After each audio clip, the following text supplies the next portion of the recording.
Many events in this episode are linked to a natural phenomenon that, in terms of the damage it causes, has already surpassed hurricanes. What threat are we talking about, and how did it manifest itself in the climate disasters of the past week? We will tell you more next. Russia.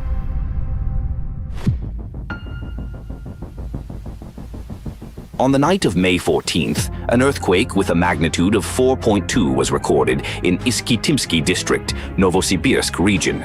Its epicenter was located approximately 3 kilometers from the village of Kalinovka. It is worth noting that the tremors occurred near mineral extraction areas, but specialists state that the earthquake was not the result of quarry blasts. Less than a month earlier, on April 24th, an earthquake of similar strength, with a magnitude of 4.1, was recorded several kilometers from this area. This is an important signal for the region. Novosibirsk region is not considered an area of high seismicity, yet in recent years, earthquakes with a magnitude of 4 and above have been recorded here more and more often, while the intervals between them are becoming shorter. According to the Geophysical Survey of the Russian Academy of Sciences, since 1900, only 9 such events have been recorded, 8 of which occurred in the past decade. Bulgaria.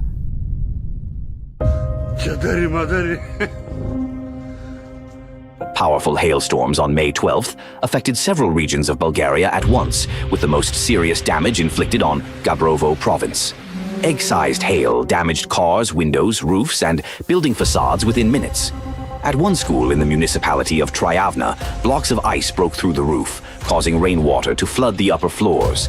As a result, the electricity had to be turned off, and classes had to be cancelled.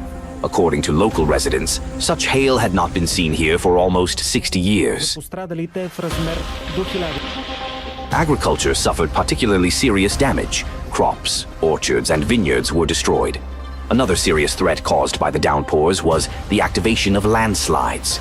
Since the beginning of May, 2,273 ground movements were recorded in the country, and more than 2 million people found themselves in hazardous zones.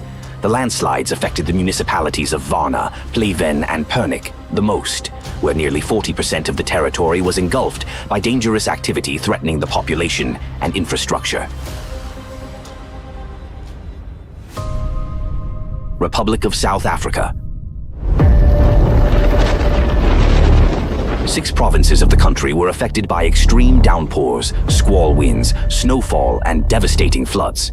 The Western Cape was hit the hardest by the disaster. The situation began to develop on May 4th, when a powerful upper-level cyclone formed, and starting on the 10th, a new wave of cold fronts covered the affected provinces. Winds in the port of Cape Town strengthened to 120 kilometers per hour. Flights were urgently redirected to other cities, and tens of thousands of people were forced to leave their homes.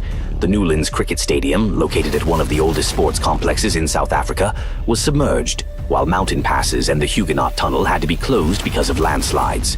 The cities of Citrusdal and Worcester were completely cut off from the outside world.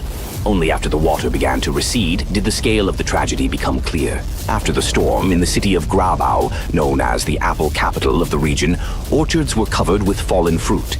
Citrus groves in the Cedarburg and avocado plantations in the south of the province also suffered damage. The wind toppled century-old oak avenues in the historic part of Swellendam, which had been the city's main ornament. Several national parks were affected by the disaster. Fallen trees in Table Mountain National Park in Cape Town led to the closure of the Elephant's Eye Trail and the Tokai Arboretum, while visitor access to Bontebok National Park was also restricted. Because extreme weather conditions persisted, a state of disaster was declared in the country on May 11th. The most serious damage in Cape Town, with a population of 4.5 million people, fell on poor areas on the outskirts. 26 such settlements were flooded. In the metropolitan area, more than 10,700 structures were damaged, and the number of people affected exceeded 100,000. The city descended into chaos. Roads were blocked by fallen trees, and much of the metropolis was left without electricity. Restoring power during the storm was deadly dangerous, so residents had to wait for the weather to improve. Impassable roads led to several areas of Langeberg being left without drinking water and cut off from the outside world for at least 5 days. The storm in Western Cape Province claimed the lives of 11 people. 6 were killed by falling trees and branches, and 5 drowned.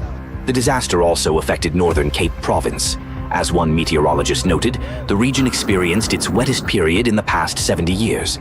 The Kuruman River, which fills with water only after extremely heavy and prolonged rains, overflowed its banks for the first time since 1988. 2 people died in the province. In the country's central plains, considered South Africa's breadbasket, unharvested peanuts began to sprout because of the constant moisture, while flooded cornfields remained inaccessible to farmers trying to save the harvest. Preliminary estimates show that, because of the scale and severity of the destruction, recovery from the disaster may stretch over many months. Japan.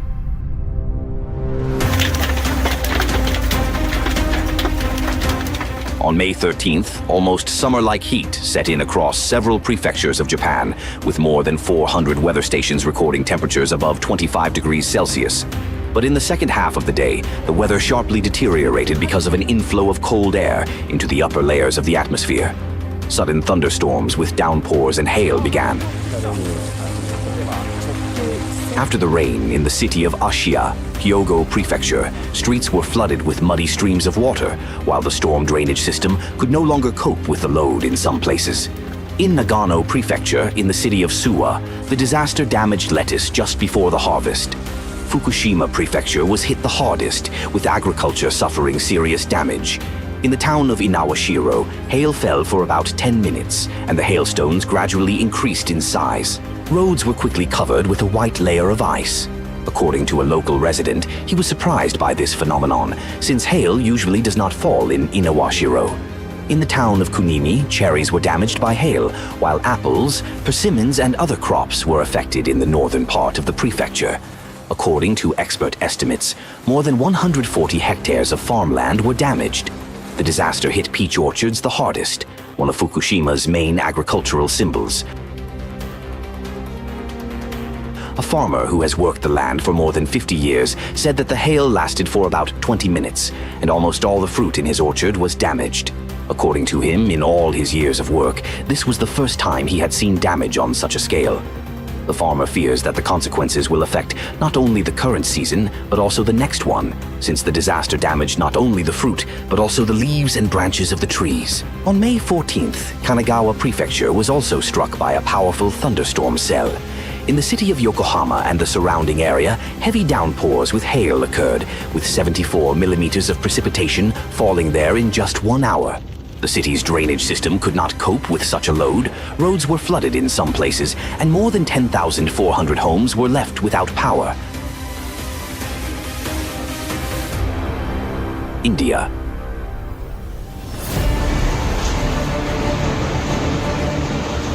A powerful thunderstorm struck India's most populous state, Uttar Pradesh, on May 13th, causing widespread destruction and numerous casualties.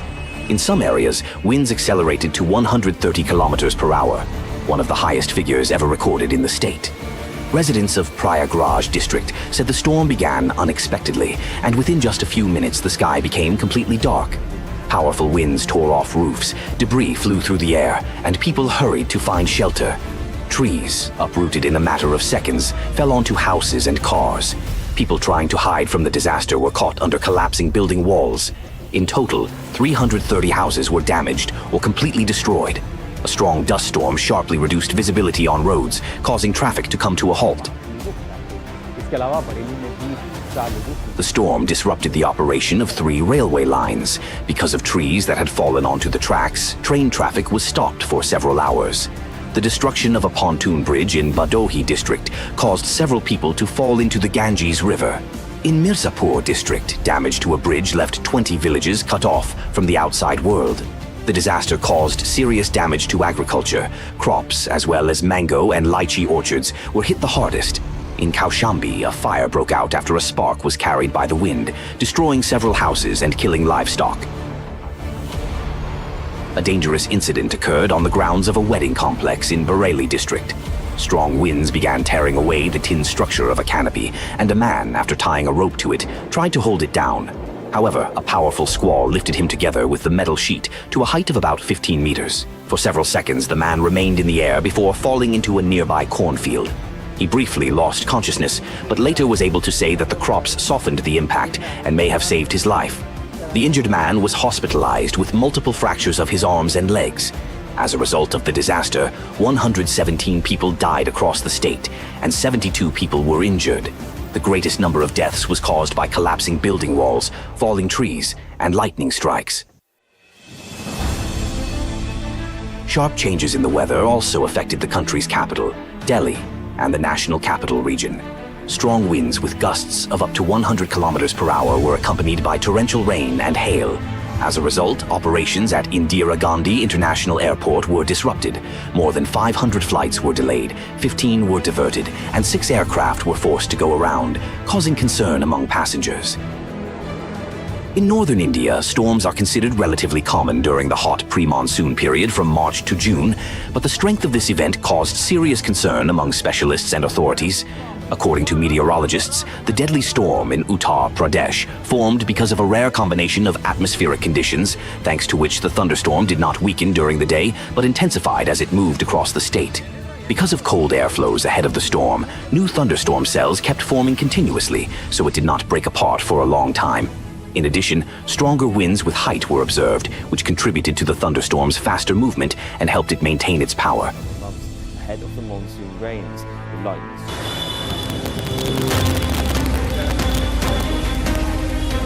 Please note, convective storms have become the common thread in almost all the events featured in this episode. These natural phenomena are not new in themselves. However, the conditions under which they form are changing today.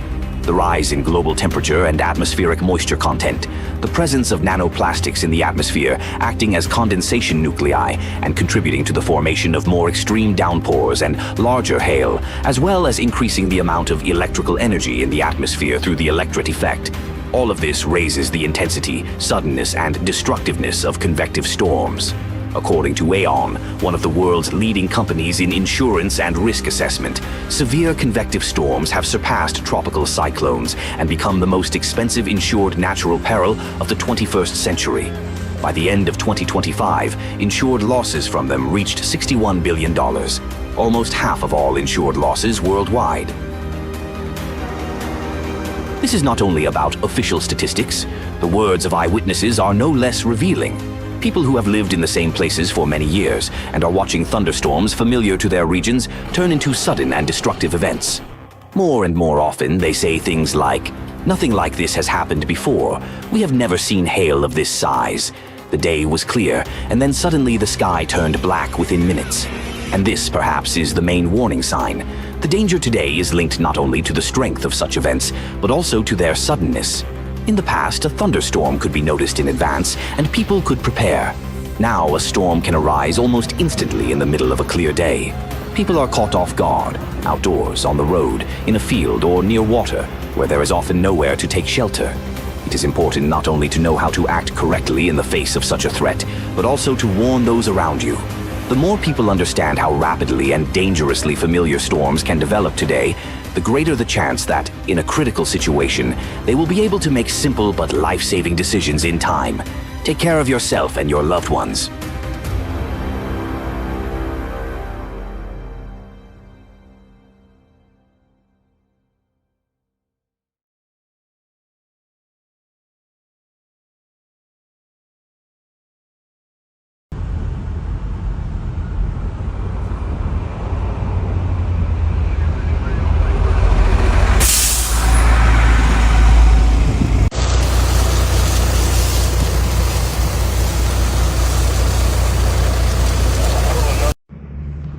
We couldn't help you, buddy. We saved your boat. And we tried to save your house. We couldn't do nothing. It was too late, man.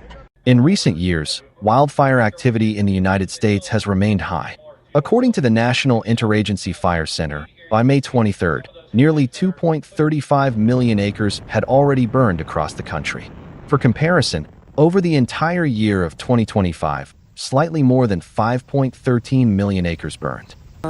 Members of law enforcement and fire crews are just urging people to just be careful. Look at this tree right here. Look at this. Trees burnt. Look at this ash all on the ground. Look at the leaves right here. Burnt to a crisp. Good morning, Lance Robinson from the Southern Area Team 1. Fire size today, 20,000 acres or 20,933 acres with 7% containment. We're going to start in on the east side of the fire where most of the activity happened yesterday.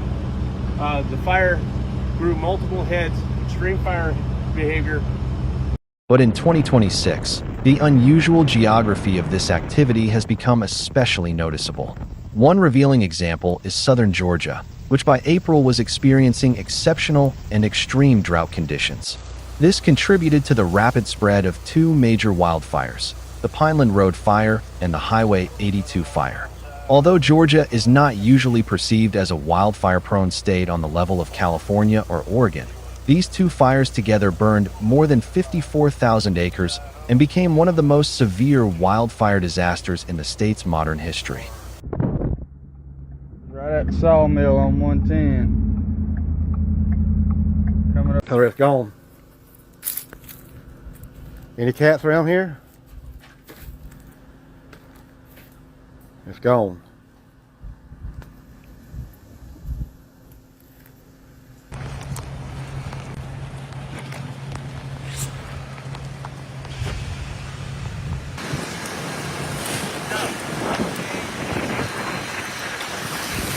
The Pineland Road Fire was first reported on April 18th. It broke out in Clinch County, near the border with Florida, in a sparsely populated and densely forested area.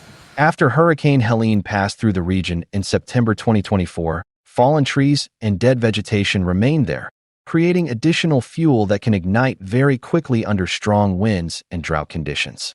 Firefighters continue to battle a 5,000-acre wildfire in South Georgia's Brantley County for a fourth day with no end in sight. Good morning, it's Joey Kaysen from Brantley County Fire Scene, just to give you all a morning update. With these mountains, this is just fucking infuriating.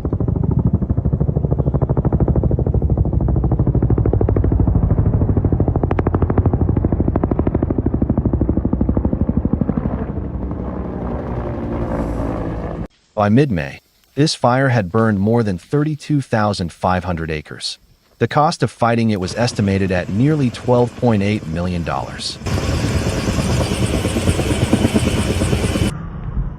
Brantley County's burnt the fuck up. Harris County off of 121.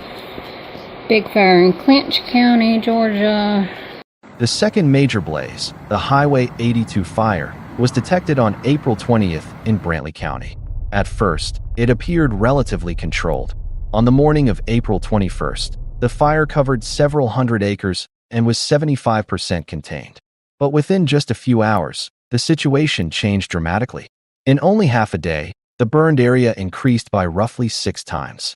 The flames spread rapidly across the dry ground, threatening homes, roads, and entire communities. They done lost the bulldozer.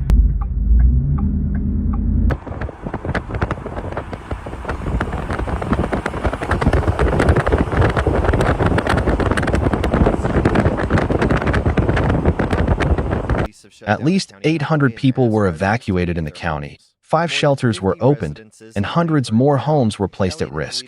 According to May data, the Highway 82 fire burned more than 22,400 acres, while the cost of fighting it exceeded $18.3 million.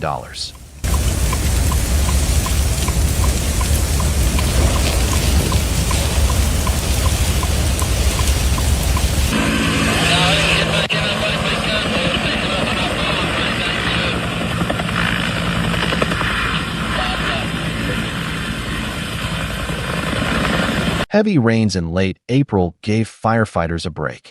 They slowed the spread of the fire and allowed crews to make progress in containment. But, as the Forestry Commission emphasized, this was far from enough to fully extinguish the flames. Even after the rains, crews continued responding to new fires across the drought-affected state.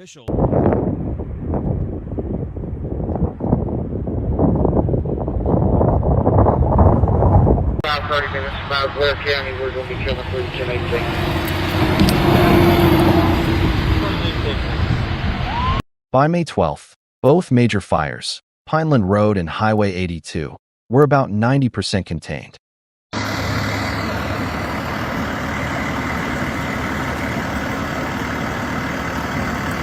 Tractors on the way today.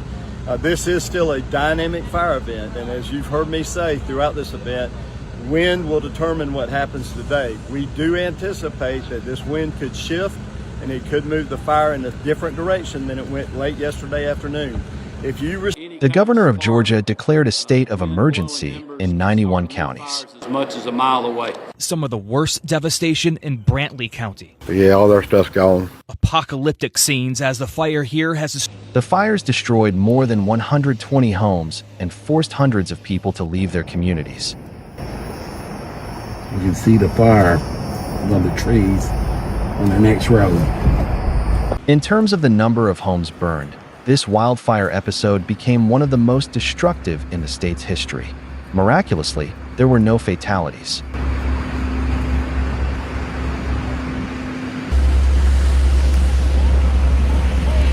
I did see a lot of homes burned to the ground and a thick white haze of smoke just sitting on top of the road. Unusual natural events such as the fires in Georgia remind us once again that these changes affect everyone, and that a scientific approach to studying the planet is becoming a priority task for society.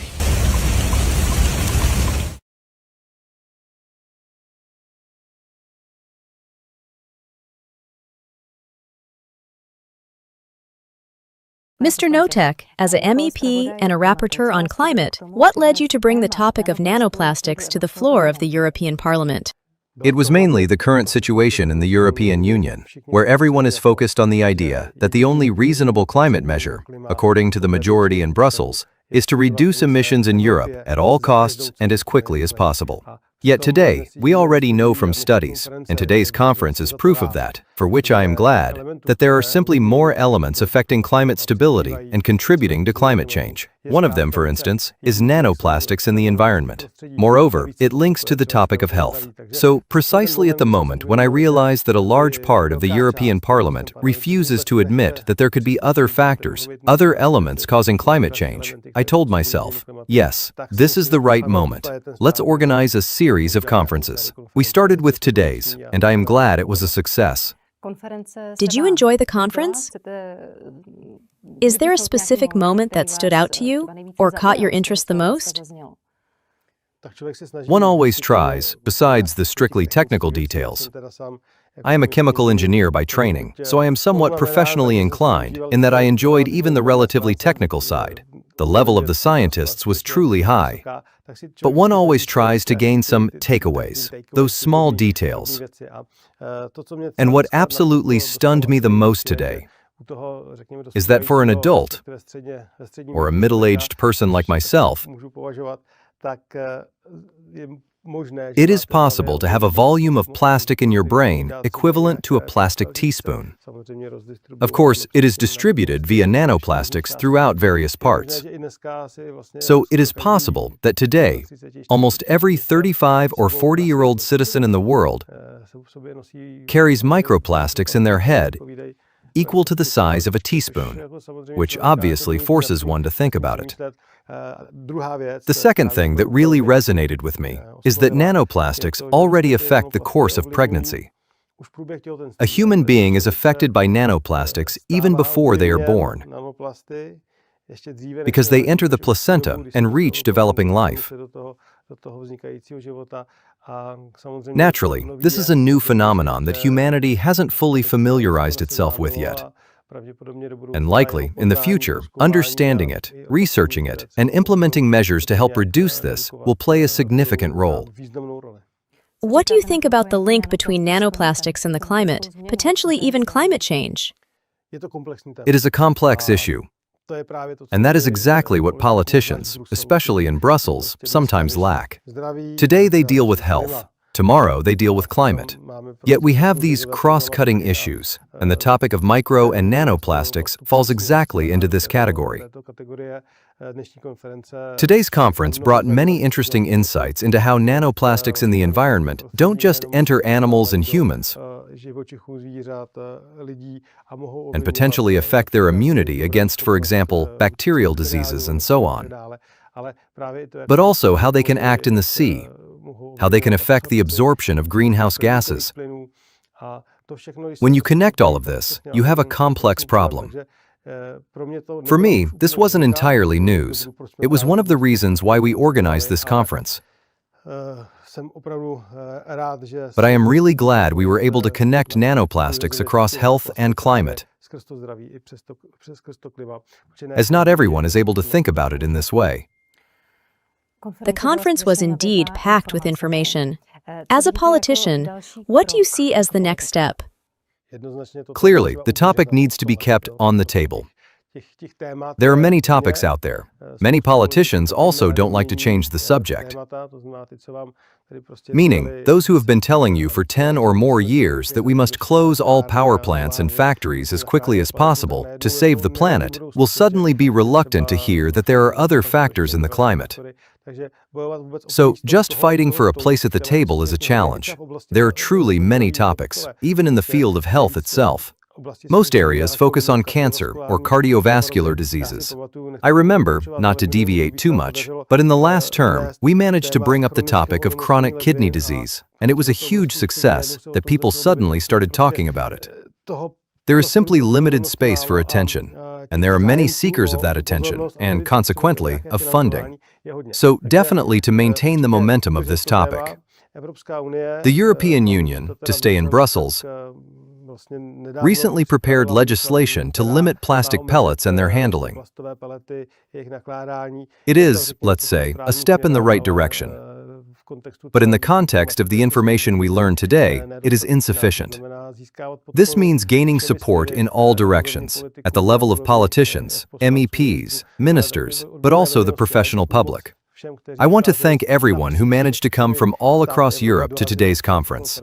Truly, many European states were represented, and of course, there were speakers from the United States. So we need to involve not just politicians, but also civil society as much as possible. And thank you for what you are doing. We thank you for giving space to such an important topic as nanoplastics. One more question comes to mind. Is there anyone whom this topic does not affect? What is your opinion? Well, I always try to answer very precisely. I can immediately imagine, for example, Eskimos living in truly isolated parts in the north of Sweden, in the wilderness. There, the exposure is certainly lower than elsewhere. We learned ourselves that there is a difference in concentrations in the oceans. For example, in the Mediterranean, the concentration of nanoplastics is significantly higher than even in places where there are currently huge loads of floating bottles in the ocean. So the distribution of exposure definitely varies. And I believe there are places where it hardly applies, but there probably won't be many. And I fear we are in a trend where it will affect more and more people, essentially everyone on this planet. Can you imagine the European Union being able to solve this problem alone? This problem is entirely global. Success is not possible here without coordinated action and coordinated awareness. And that is precisely Europe's problem. Europe says, okay, we will do it alone first, and everyone will follow us. And because they don't do it smartly, no one follows, and Europe only ends up hurting itself. On the contrary, we need to utilize, let's say, the transatlantic bonds. I am extremely glad that Pastor Burns, who works with Donald Trump, spoke here. This means that both the European and American administrations consider the topic important, and that is a good foundation for other geopolitical powers, such as China and India, to take notice. Because, of course, without the cooperation of India, we are unable to achieve a global effect.